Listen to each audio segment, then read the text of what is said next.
বেঈমান কাফেররা কামিয়াবি লাভ করেছে। এই যে মাদ্রাসা আলেমদের মেহনত কি করে নাকাম হলো, ভারতে নয় পৃথিবী জুড়ে মাদ্রাসা, মসজিদ, দাওয়াত ও তাবলীগ কত রকমের মেহনত চলছে, জলসা জুলুস, ঠিক বললাম না ভুল বললাম?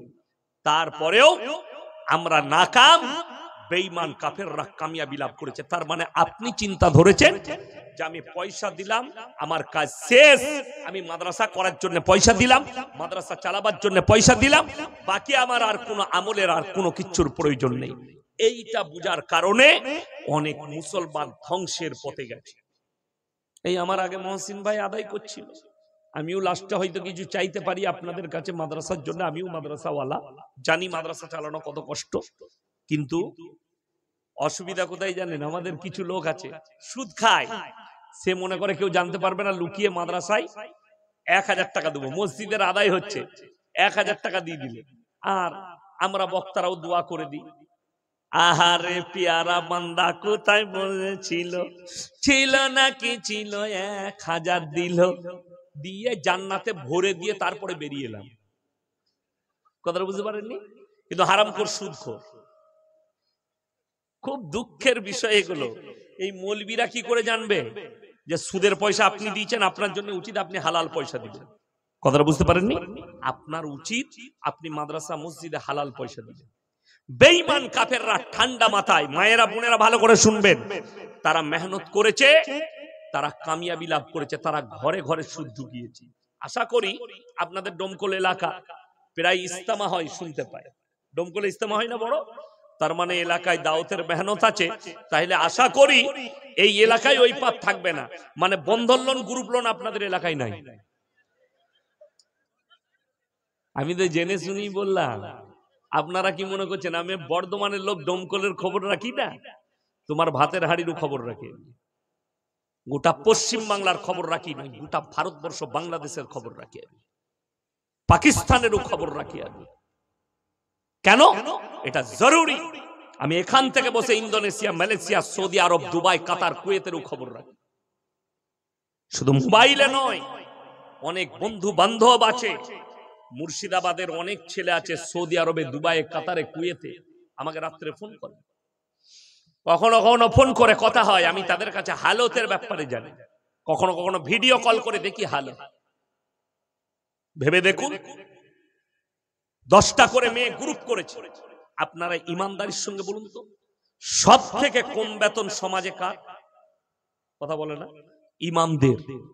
আপনি কম বেতন দেন, একটা এমন একটা ইমামের নাম করুন আপনারা, বাপের বেটা হলে একদম হক, যদি আপনি হক থাকেন নাম করে দেন, ভয় কি? আল্লাহকে ভয় করুন, যে অমুক জন ইমাম সাহেব আছে, তার নাম এই মসজিদে চাকরি করে, তার বউ বেপর্দা হয়ে কোমরে কাপড় গুঁজে পেট বার করে পিঠ বার করে গ্রুপ লোন করে বেড়ায়, নাম করুন, আমি এক্ষুনি ফতোয়া দিয়ে যাব সেই মৌলবীর পেছনে নামাজ হবে, নাম করে দেখান। কিন্তু অবাক হবেন, ইমামকে দিচ্ছেন 6000 বেতন, 7000 বেতন, কিন্তু তার বিবিকে রাস্তায় বেরিয়ে গ্রুপ লোন, বন্ধন লোন করতে হয়। তুমি টোটো চালাও, ডোমকল টাউন, বাড়ি থেকে ডোমকল নিয়ে যাও, তোমার গ্রাম থেকে 10 বার 20 বার রাউন্ড মারো, সারা দিনে তুমি 700 টাকা 800 টাকা রোজগার করছো, মাসে তোমার 22,000 রোজগার, অথচ তোমার বরকত হয়নি, তোমার বউকে বাজারে ঠেলে দিয়েছো যা গ্রুপ লোন আর বন্ধন লোন করে। তার মানে জানতে হবে তোমার ওই টাকায় বরকত না হওয়ার কারণ হচ্ছে তুমি ইনকাম তো করছো, তুমি কিন্তু দিনের ওপরে প্রতিষ্ঠিত নও। যদি বলেন প্রতিষ্ঠিত কাকে বলে, আপনাকে একটা করে বলে দিই, ইমানদারির সঙ্গে বলুন, লটারি হারাম না হালাল? হারাম। 1 বছর আগে হাওড়া জেলার উলুবেড়িয়ার একটা ছেলে আমাকে ফোন করেছে, হুজুর নামাজ পড়ি, ইনকাম করি, কিন্তু বরকত পাই না। আমি বললাম তুমি নামাজ পড়ো? বললে হ্যাঁ 5 ওয়াক্তের নামাজ পড়ি। আমি বললাম তুমি যে কোনো হারাম কাজে লিপ্ত আছো? বললে কেন?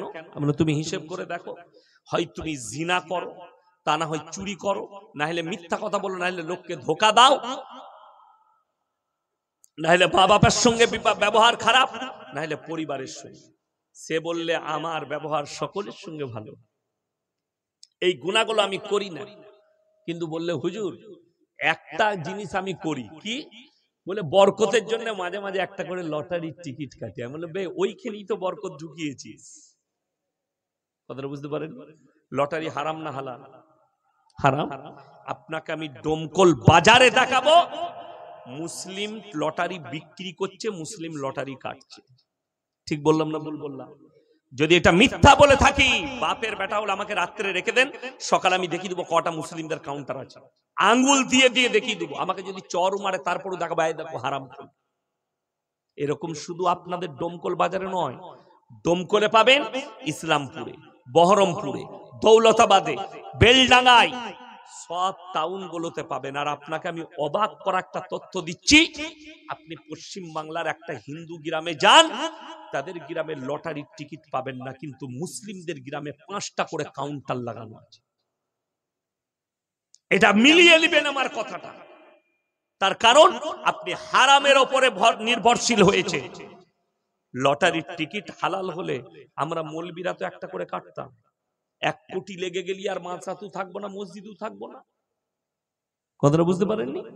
লটারির টিকিট হারাম কেন? সকলে বলুন ভাগ্যের মালিককে, রুজির মালিককে? আল্লাহ।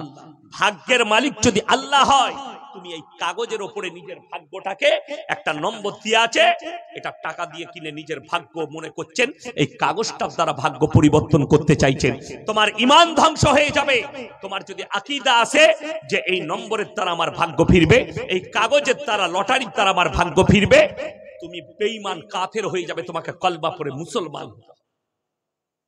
তোমার এতটুকু জানা নেই। তা না হলে মৌলবীরা প্রথম সারিতে লটারির ব্যবসা করত, ইমামরা লটারির ব্যবসা করত। এই জাতিকে কে বুঝাবে?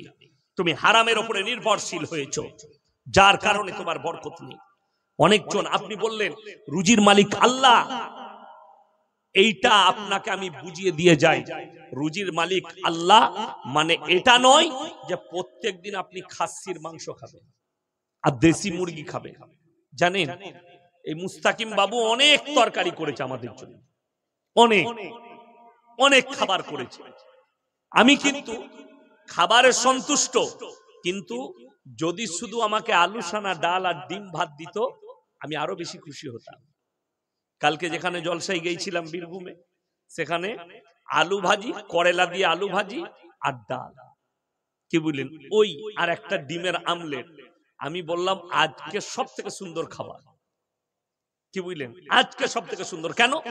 যেখানেই জলসায় যাই তারা কি চায় যে একটা মৌলবীকে, একটা বক্তাকে গরুর মাংস খাবো, খাসি খাওয়াবো, চাই না, চাই না, ভালোটা খাওয়াবো। তাদের ভালোটা খাওয়াই, তাদের এলাকায় যেটা ভালো জিনিস সেটা খাওয়া, ভালো মিষ্টিটা নিয়ে বক্তা দিকে খাওয়াবো। কিন্তু এত খেয়েছি, খাবার এনার্জি নষ্ট হয়ে গেছে। রুজির মালিক আল্লাহ, আপনি চাইলে কোটি টাকা থাকলেও খেতে পাবেন। যদি বলেন এটা বিশ্বাস করি না, বহরমপুরের মেডিকেল কলেজে চলে যান, লালবাগে চলে যান, কলকাতা বাঙ্গুরে, কলকাতা পিজিতে, কোটি টাকার মালিক মুখ দিয়ে খেতে পাই না, এই গলাটা ফেরে নল ভরা আছে, লিভার কাজ করে না, নালি দিয়ে লিকুইড খাবার যাচ্ছে, সে বুঝতেই পারে না আমার পেটে খাবার যাচ্ছে, ইঞ্জেকশন দিয়ে খাবার যাচ্ছে।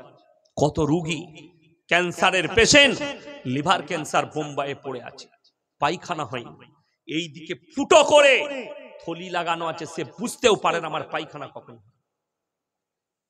আপনি কি মনে করেছেন যে ভালো মন্দ খাওয়া?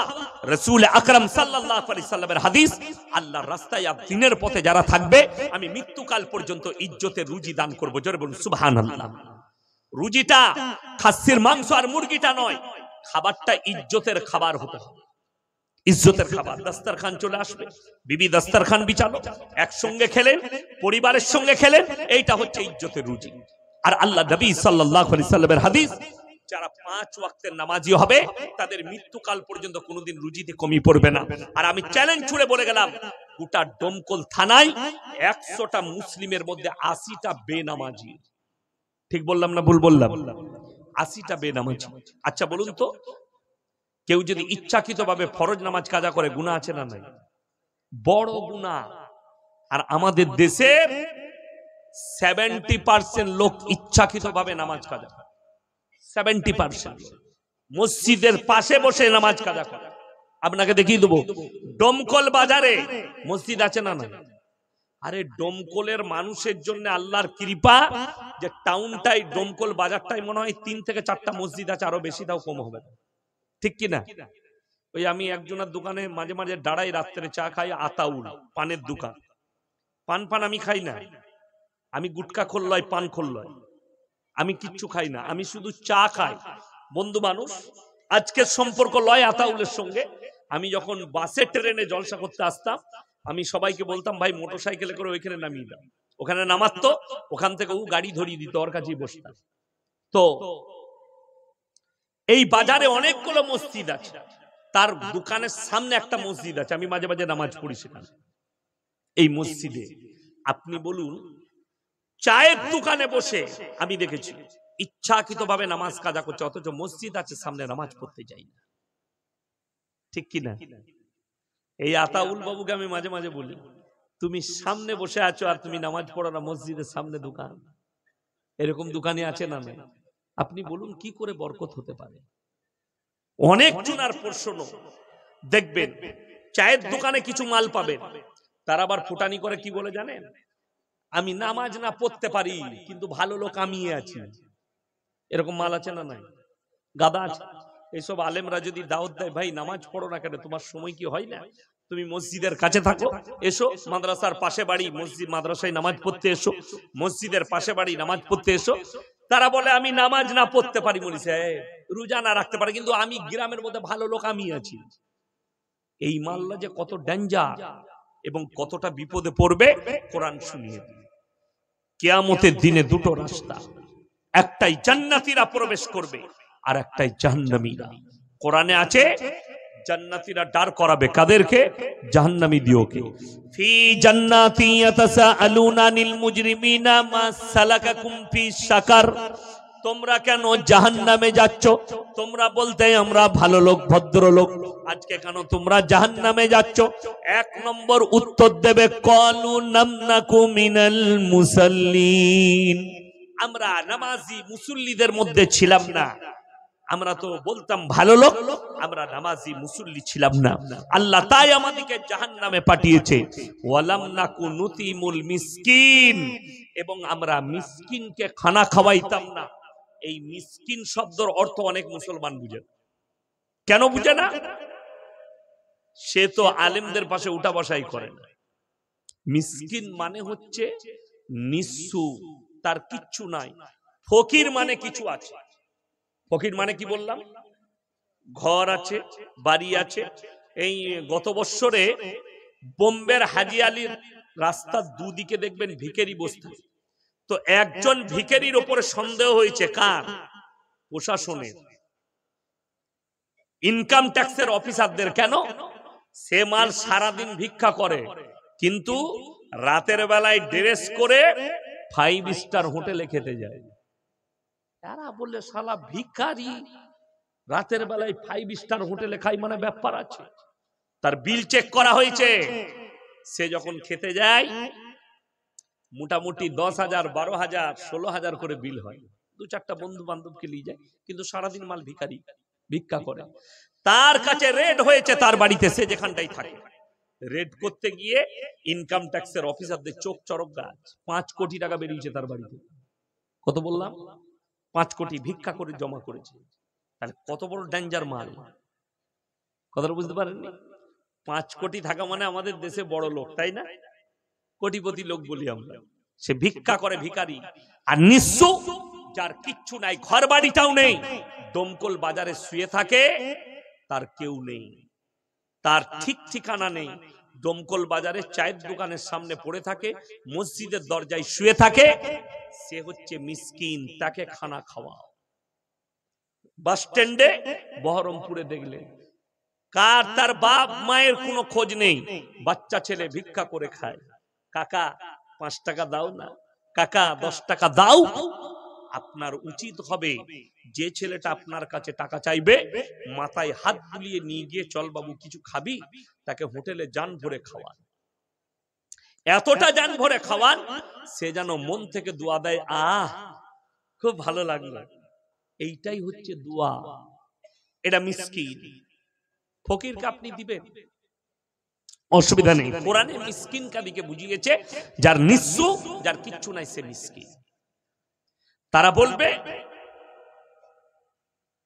ওয়ালাম নাকুন নুতিমুল মিসকিন ওয়া কুননা নাখুদু মাআল খাইদিন। এটা বড় ডেঞ্জার, প্যাথেটিক। তারা বলবে দাড়ি টুপি নামাজি মুসল্লি দিকে দেখে আমরা হাসি ঠাট্টা বিদ্রুপ করতাম, তাই আল্লাহ আমাদেরকে জাহান্নামে পাঠান। চায়ের দোকানে বসে অনেকজন নামাজির মজাক উড়ায়, উড়াই না? উড়াই না। চায়ের দোকানে বসে দাড়ি টুপির অনেকজন মজাক উড়ায়, কিয়ামতের দিনে আল্লাহর কসম তারা জাহান্নামে যাবে এই মজাক উড়ানোর কারণে। আল্লাহ তাদেরকে জাহান্নামে ভরবে। ওই জন্য নামাজ পড়তে পারেন না, আল্লাহর কাছে কাঁদবেন, আল্লাহ আমি নামাজি নয়, আল্লাহ আমাকে নামাজি করো। ফরজ নামাজ ইচ্ছাকৃতভাবে আমাদের দেশের লোক কাজা করে। সেদিনে দেখলাম আমার গ্রামে একটা মাইয়াত হয়েছে, তো জোহরের নামাজের পরে জানাজা, আমি আমার আব্বাজিকে রেগে যেতে দেখলাম। এই শেষ বয়সে এত রাগ, কি বুঝলেন, ধরে ধরে মসজিদ থেকে বার করেছে। নামাজ পড়ে বেরিয়ে দেখছি 3 কাতার মাল দাঁড়িয়ে আছে। মানে নামাজিরা পেছনের কাতারে, বেনামাজি মাল কটা সামনে। বাস্তব বলছি, এটা প্রত্যেক গ্রামে জানা যায় এই অবস্থা। ঠিক বললাম না ভুল বললাম? জোহরের পরে জানাজা হবে, 3 কাতার হারামখোর দাঁড়িয়ে আছে, যারা নামাজ পড়ে না মসজিদের পাশে জানা যায়। আর যারা নামাজি তারা 5 ওয়াক্তের নামাজি গিয়ে পেছনের কাতারে দাঁড়াচ্ছে। আমার আব্বাজি খুব চেঁচালেন যে ইচ্ছাকৃতভাবে নামাজ কাজা করছো। কেউ যদি এই আলেম দিকে জিজ্ঞেস করো, ইনারা উত্তর দিবেন। কেউ যদি ইচ্ছাকৃতভাবে জানাজার নামাজ কাজা করে দেয়, না যায়, কোন রকমের গুনাহ নাই, বাড়িতে রয়ে গেল, আমি জানাজায় যেতে পারবো না, গেলেন না, আপনার অলসতা লাগছে, কোনো গুনাহ হবে না। কিন্তু কেউ যদি ইচ্ছাকৃতভাবে উজু করে মসজিদের পাশে দাঁড়িয়ে থেকে নামাজ কাজা করে, এই ব্যক্তি কিয়ামতের দিনে আল্লাহর কাছে কঠিন পাকড়াও হবে। আপনার এই হুঁশটাই নেই। আপনারা বলুন মদ স্পর্শ করা হারাম না হারাম না? আমি দমকল থানায় আপনাকে দেখাবো মুসলমান মদ খাচ্ছে, হারাম করে মদ বিক্রিও করছে। ঠিক বললাম না ভুল বললাম? এই দমকল থানায় দেখাবো, আপনি অবাক হবেন। আমি তথ্য দিয়ে যাচ্ছি, পরীক্ষা করবেন কালকে গিয়ে। আমি যদি মিথ্যা বলে থাকি, আমার নম্বর গুগলে পাবেন, ফেসবুকে পাবেন, ইউটিউবে পাবেন। আমার নম্বর সার্চিং করে ফোন করে আপনার যতগুলো ইচ্ছা আমাকে গালি ঠুকবেন, আমি অর্ডার দিয়ে যাচ্ছি। আমার নামে বদদুয়া করবেন, যদি প্রমাণ না দিতে পারি। আপনি সকালে উঠে যাবেন, আপনি যখনই দমকল থেকে বহরমপুরের রোড ধরবেন, বহরমপুর থেকে ওমরপুরের দিকে ঘুরে যাবেন। যেমনি আপনি বহরমপুর পার করে একটা মোড়ের নাম হচ্ছে পলসন্ডা মোড়, আছে না? না, আমি ঢুকে জলসা করেছি। হাই রোডের ওপরে ওই পলসন্ডা মোড় পার করে বাঁ দিকে একটা ধাবা আছে, পাপ্পুদা ধাবা। আমি আজকে রাতের বেলাতেই চলে যাব কিষানগঞ্জ, ওটার উপর দিয়ে জলসা করতে। কালকে আমার জলসা আছে, মাদ্রাসা ছুটি পড়ে গেছে, আমি ওইদিকে চলে যাবো, নাহলে মাদ্রাসা যেতাম তারপরে যেতাম। তো ওই পাপ্পু ধাবায় ঢুকে আমি চা কফি খেয়ে তারপরে বের হব। আমি ঢুকে ওইদিকে পেরিয়ে গেলি, তার ধাবাতে 3টে লাগানো আছে বোর্ড। পাঞ্জাবিদের ছেলে, মুখে দাড়ি, মাথায় পাগড়ি, 3টে বোর্ড লাগিয়ে রেখেছে। নাম্বার 1 মদ পান করা নিষিদ্ধ, নাম্বার 2 মদ বিক্রি নিষিদ্ধ, নাম্বার 3 নো স্মোকিং, ধূমপান নিষিদ্ধ। খাটগুলোতে লাগানো আছে, যে খাটগুলো বিছানো আছে। কেন? তারা জানে আমরা যেখানে ব্যবসা করছি এটা 70% মুসলিম এরিয়া, আর মুসলমানদের জন্য মদ হারাম। অথচ আপনি দেখিয়ে দেব তার থেকে 15 কিলোমিটারের মাথায় মুসলিমদের হোটেল, আশেপাশে হারামখোর মদ খায়, মদ বিক্রি করে।